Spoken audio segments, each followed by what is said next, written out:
नमस्कार. टेक्निकल फंडा देव दीक्षित या आपल्या यूट्यूब चॅनलवरती तुम्हा सर्वांचं स्वागत आहे. बऱ्याच लोकांना काही वेळेला प्रश्न पडतो की नोकरी चांगली की व्यवसाय चांगला.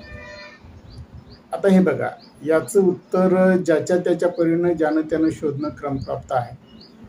पण जर तसा विचार करायचा म्हटलं तर ज्या व्यक्तीला रिस्क घ्यायची नाही, ज्या व्यक्तीला साधारणपणे महिन्यामध्ये एक ठराविक रक्कम यावी अशी अपेक्षा आहे आणि त्यासाठी महिनाभर त्याची कष्ट करायची तयारी आहे आणि आयुष्यामध्ये फार मोठे काही बदल अपेक्षित नाहीत, काही फार मोठ्या इच्छा नाहीत, अपेक्षा नाहीत, स्वप्न नाहीत, अशा लोकांनी नोकरीचा पर्याय निवडायला काहीही हरकत नाही.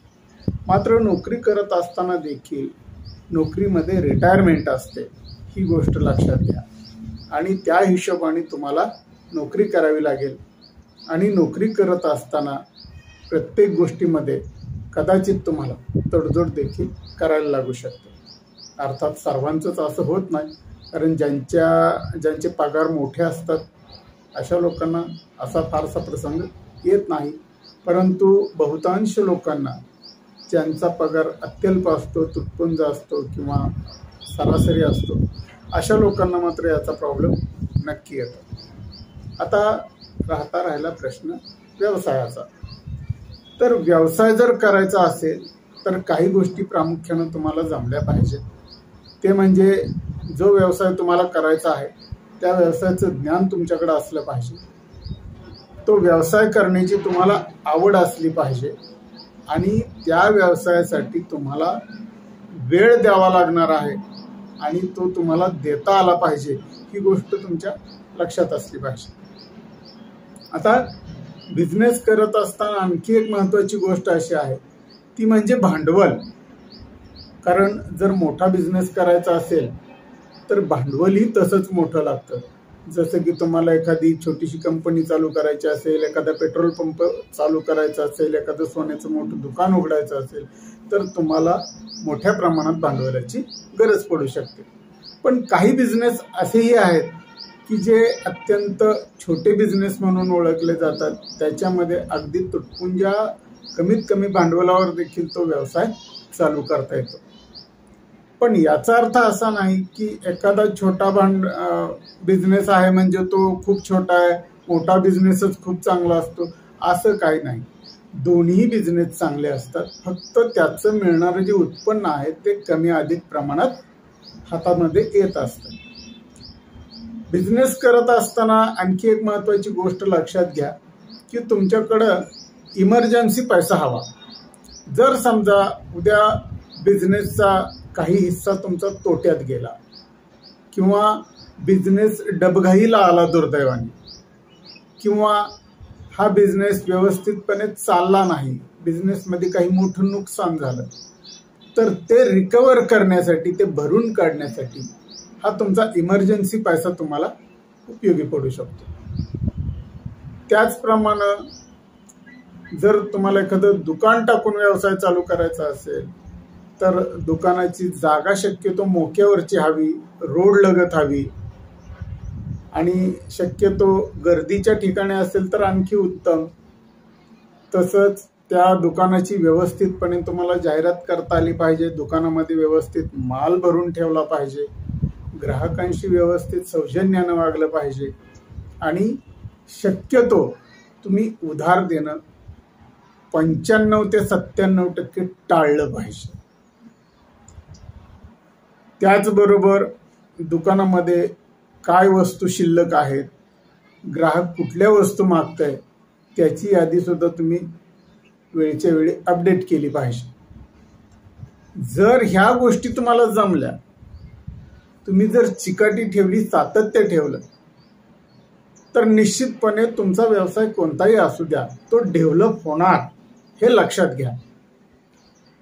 पण 4 दिवस माझ्या दुकानात गिरायकच आलं नाही, आता काय गिरायक येत नाही, आपण बसू मोबाईलवरती गेम खेळत किंवा मित्राशी गप्पा मारत, असं बिलकुल करू नका.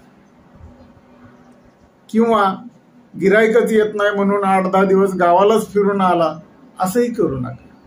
कारण गिराईक आहे ते केव्हा येईल कुणीही सांगू शकत नाही. ज्या वेळेला ग्राहकाला गरज लागेल त्यावेळेला तो तुमच्या दुकानामध्ये तुमच्या दुकानच्या वेळेत येणार आहे. त्याचबरोबर आता काय गिराईक यायची वेळ निघून गेली म्हणून चला लवकरच दुकान बंद करून जाऊ असंही करू नका.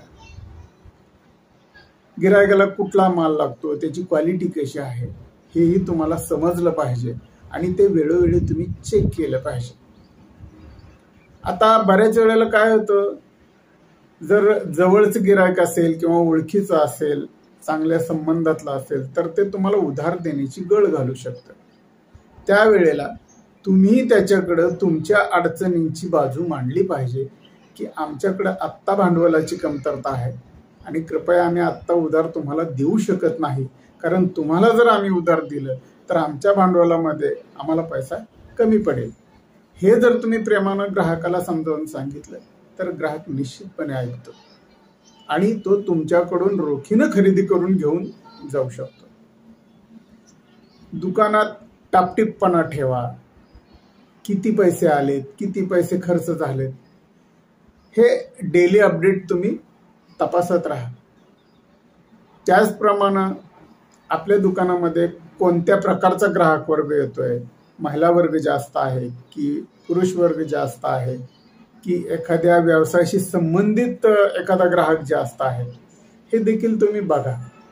आता उदाहरणार्थ तुमचा जर टेलरिंग साहित्य विक्रीचा व्यवसाय असेल तर तुम्ही छोटे छोटे स्टिकर बनवा किंवा छोटे छोटे पॉम्पलेट्स बनवा आणि जिथं जिथं टेलरची दुकानं आहेत त्या टेलरच्या दुकानामध्ये जाऊन तुमचं ते पॉम्पलेट, ते स्टिकर त्यांना द्या.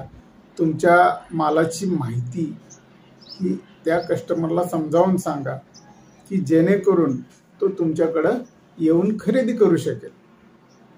आणखी एक महत्त्वाचा मुद्दा, जर कधी एखाद्या कस्टमरची मोठी ऑर्डर असेल तर तुम्ही त्याला ती दुकान पोहोच करायला सुद्धा हरकत नाही, अर्थात ती 1 ते अर्धा किलोमीटरच्या अंतरावर असेल तर.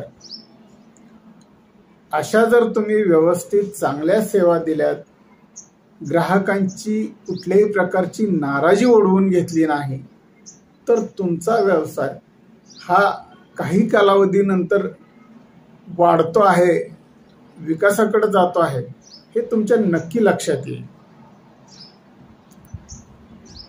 दुकानामध्ये भांडवल कमी पडत असेल तर एखाद्या बँकेकडून तुम्ही लोन घेण्याचा प्रयत्न करा, पण लोन एवढंच घेण्याचा प्रयत्न करा की ज्याचे हप्ते तुम्ही वेळेवर फेडू शकाल. मात्र कोणत्याही परिस्थितीमध्ये कुठल्याही खाजगी सावकाराकडून किंवा इतर खाजगी वित्तीय संस्थांकडून तुम्ही रक्कम घेण्याचं टाळा. बँकांकडून जे लोन तुम्ही घेत असता ते सुरक्षित असतं आणि त्याचा भविष्यामध्ये तुम्हाला फारसा काही त्रास उद्भवणार नाही, होणार नाही. दुकानामध्ये जो माल तुम्ही ग्राहकाला देत आहात तर तो जो दिलेला माल आहे त्या मालाची क्वालिटी खरंच चांगली आहे का, त्याच्याने ग्राहक समाधानी आहे का हे पण तुम्हाला बघता आलं पाहिजे. त्याचबरोबर काही वस्तू जेव्हा विकल्या जातात तेव्हा विक्री पश्चात सेवा सुद्धा असते. जसं की एखादं इलेक्ट्रॉनिक्स दुकान असेल, इलेक्ट्रॉनिकच्या दुकानामध्ये तुम्ही पंखा विकलाय, लाईट्स विकल्या आहेत, तर काही कालावधीनंतर जर ही उपकरणं बिघडली तर ती तुम्ही दुरुस्त सुद्धा करून दिली पाहिजेत. त्याचे काही थोडेफार चार्जेस असतात, तेही तुम्ही घेऊ शकता, त्याच्यामध्ये काही अडचण येत नाही. पण अशा प्रकारे जेव्हा ग्राहक समाधानी राहील, ग्राहक खुश राहील, त्यावेळेला ती तुमच्या दुकानाला चालना मिळण्याची एक संधी असते आणि ही संधी तुम्ही बिलकुल गमावता कामा नये. आता उधारीचा प्रश्न तुमच्या लक्षात आला असेल, दररोजच्या नोंदीच्या अपडेटचा प्रश्न लक्षात आलेला असेल. आता आणखी एक महत्त्वाची गोष्ट अशी आहे की काही कालावधीनंतर जेव्हा ग्राहक वर्ग वाढलेला आहे असं तुमच्या लक्षात येईल त्यावेळेला दुकानातला माल तुम्ही हळूहळू वाढवायला सुरुवात करा, कारण तुमच्या दरमहाच्या व्यवसायामध्ये जो नफा तुम्हाला मिळालेला आहे त्या नफ्यातला 25% हिस्सा तुम्ही या मालाच्या वाढीमध्ये टाकायचा आहे. त्यानं काय होईल तर 25% का होईना तुमच्या या दुकानातल्या मालामध्ये वाढ होणार आहे आणि जो थोडाफार माल याच्या आधी ग्राहकांना बघायला मिळत होता त्याच्यामध्ये आणखी व्हरायटी त्यांना बघायला मिळणार आहेत. त्यामुळे गिराईक आनंदित होणार आहे आणि तुमचा हा दररोजचा गल्ला देखील त्याच्यामुळे वाढला जाण्याची शक्यता आहे, म्हणजे वाढू शकतो. तेव्हा ह्या ज्या काही महत्त्वाच्या गोष्टी आहेत ह्या व्यवसायाशी संबंधित आहेत आणि अशा आणखी बऱ्याच काही बारीक सारीक गोष्टी असतील, काही मोठ्या गोष्टी असतील, त्याचाही तुम्ही तुमच्या परीने विचार केला पाहिजे. आपलं दुकान अत्यंत चांगलं चालवण्यासाठी तुम्हाला काही आयडियाज वापरता येतात का? जसं की आपल्या दुकानाची जाहिरात स्टेटसला ठेवणं, आपल्या दुकानाविषयीच्या छोट्या छोट्या रील्स घेऊन त्या सोशल मीडियावरती पोस्ट करणं. अशा प्रकारच्या जाहिरातीमधून सुद्धा तुम्ही ग्राहकांशी संपर्क साधू शकता, जेणेकरून तुमचा ग्राहक वर्ग वाढेल. आता जर पूर्वीसारखंच मी दुकान उघडलेलं आहे आणि ग्राहकाला गरज असेल तर ग्राहक माझ्या दुकानात येऊन वस्तू खरेदी करेल, मी कशाला त्याच्यापर्यंत पोहोचायचा प्रयत्न करू, तर असा जुनाट विचार जर तुमच्या डोक्यामध्ये येत असेल तर कृपया तो काढून टाका. कारण काय माहिती का, आता 21वे शतक आहे. जग सगळं सोशल मीडियाच्या उंबरठ्यावरती उभं आहे. ॲमेझॉन, फ्लिपकार्ट अशा मोठमोठ्या संस्था, मोठमोठ्या कंपन्या ग्राहकांना घरपोच सेवा देत आहेत. त्याच्यामुळं आपणही याच्यामध्ये पाठीमागे राहता कामा नये. आपल्याकडून सुद्धा ग्राहकांना अत्यंत चांगल्या प्रकारची सेवा आपण देऊ शकलं पाहिजे. मग ती सोशल मीडियाच्या माध्यमातून असेल, डिजिटल बोर्डच्या माध्यमातून असेल, किंवा तुमचा जर व्यवसाय आणखी थोडा मोठा असेल तर तुम्ही टीव्हीवरती किंवा रेडिओवरती सुद्धा जाहिरात देऊ शकता. जाहिरात करताना तुम्हाला थोडाफार खर्च येणार आहे, पण हा खर्च वाया गेला असं होणार नाही. तर हा खर्च तुमचा कुठे ना कुठेतरी सन्मार्गी लागणार आहे, तुमचा व्यवसाय वाढवून देण्यासाठी फायदेशीर ठरणार आहे. आज आपण जर मोठमोठ्या कंपन्यांची उदाहरणं बघितली तर ह्या कंपन्या अहोरात्र जाहिरात करत असतात. आपल्याही व्यवसायाची आपल्याला जाहिरात करता आली पाहिजे. भलेही आपल्याला त्यांची एवढी मोठी जाहिरात करता येणार नाही, पण आपण छोटीशी का होईना जाहिरात आपल्या परीनं जी काही असेल ती आपण निश्चितपणे करू शकतो. मग त्याच्यासाठी तुम्हाला ज्या काही गोष्टी करता येतील, पॉम्पलेट असेल, सोशल मीडिया असेल, डिजिटल प्लॅटफॉर्म असेल, जे काही असेल तिथं तुम्ही जाहिरात करा. आणि याच्या व्यतिरिक्त सुद्धा आणखी एक तुम्ही गोष्ट करू शकता की तुमचे जे कोणी मित्र आहेत, जे कोणी ओळखीचे लोक आहेत, अशा लोकांना तुम्ही त्यांच्या जवळच्या लोकांना तुमच्या दुकानाची माहिती द्यायला सांगा. याला म्हणतात माउथ पब्लिसिटी.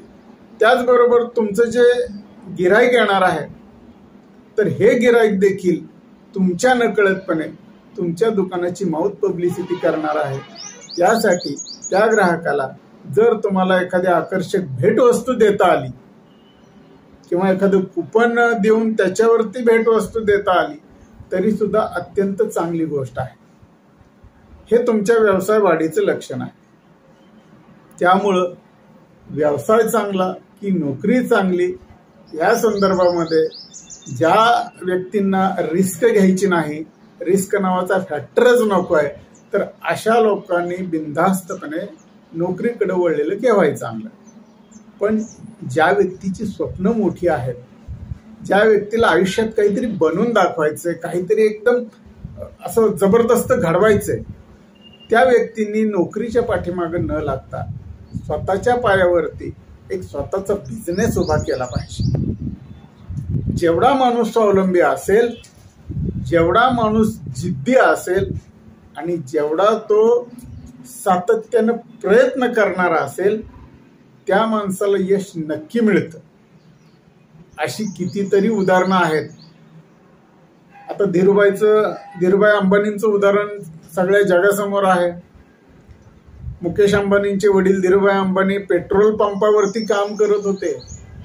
आज हजारो करोड रुपयांचं साम्राज्य आहे यांचं. मग ते रिलायन्स असेल, जिओ असेल, जे काही असेल. पण अत्यंत कमीत कमी तुटपुंज्या भांडवलामधून सुद्धा, तुटपुंज्या रकमेतून सुद्धा आपल्याला एक चांगल्या प्रकारचा मोठा व्यवसाय उभा करता येऊ शकतो. आपल्या मनात फक्त खंबीरपणा हवा, जिद्द हवी की मला का नाही जमत हे, मला जमलंच पाहिजे, मला आलंच पाहिजे. आणि याच्यासाठी एक साधी टीप तुम्हाला देतो. तुमच्या अंगामध्ये जेवढा काही आळस आहे तेवढा पूर्णपणे झटकून टाका. भले तुमच्याकडे पैसे नसले तरी चालतील, पण अंगामध्ये आळस असता कामा नये. कारण हा जो अंगामध्ये आळस असणार आहे हा सगळ्यात घातक असणार. मित्रांनो, आळसापोटी कित्येक लोकांचं आयुष्य उद्ध्वस्त झालेलं आहे. जरा तुम्ही आजूबाजूला बघा, माझं म्हणणं तुमच्या लक्षात येईल. त्यासाठी स्वप्न मोठं ठेवा, ध्येय मोठं ठेवा आणि मग एखाद्या तुमच्या आवडीच्या उद्योगाच्या पाठीमागे लागा. समजा एखाद्या दुसऱ्या व्यवसायामध्ये जो तुम्हाला आवडत नाही पण त्याच्यामध्ये तुम्हाला प्रचंड मोठा पैसा मिळू शकतो, तिथं तुम्ही तुमच्या आयडियाज वापरू शकतात, तर अवश्य एक वेळ त्या व्यवसायाचा विचार करायला काहीच हरकत नाही. कारण आपल्याला व्यवसायातून जर मोठ्या प्रमाणात पैसा मिळत असेल, कारण तो व्यवसाय आहे, छंद नाही. मी आवडीचा व्यवसाय याच्यासाठी म्हणलेलं होतं की आवडीच्या व्यवसायामध्ये माणूस रममाण होतो. मात्र जर बिगर आवडीचा व्यवसाय असेल आणि तोही तुम्हाला चांगल्या पद्धतीनं करायचा असेल तर त्याच्यामधले चांगले दुवे, चांगले पॉइंट्स तुम्ही शोधले पाहिजेत आणि तुम्हाला तो व्यवसाय कसा करता येईल हे देखील बघितलं पाहिजे. तुमचं भांडवल त्याच्यासाठी पुरेसं आहे का, नसेल तर भांडवल कुठून उभं करता येईल का, अशा प्रकारे सुद्धा तुम्ही बघू शकता. आणि जाता जाता तुम्हाला एवढंच सांगेन की तुमच्या व्यवसायामध्ये तुम्हाला सुरुवातीच्या काळामध्ये जर डेव्हलप करायचे असेल तर अनावश्यक खर्च टाळावा लागेल आणि जे आवश्यक आहे त्याच्यामध्येच इन्व्हेस्ट करत राहावं लागेल. निश्चितपणे असा नोकरी आणि व्यवसायामध्ये फरक आहे, तुम्हाला समजलं असेल. तर अपेक्षा आहे की या व्हिडिओमधून 4 चांगल्या गोष्टी तुम्हाला समजल्या असतील. जे गरजू लोक आहेत अशा गरजू लोकांना हा व्हिडिओ नक्की शेअर करा. चॅनलला सबस्क्राईब केलं नसेल तर नक्की सबस्क्राईब करा आणि आपलं मत कमेंटमध्ये आम्हाला अवश्य कळवा. धन्यवाद. पुन्हा भेटूया पुढच्या व्हिडिओमध्ये.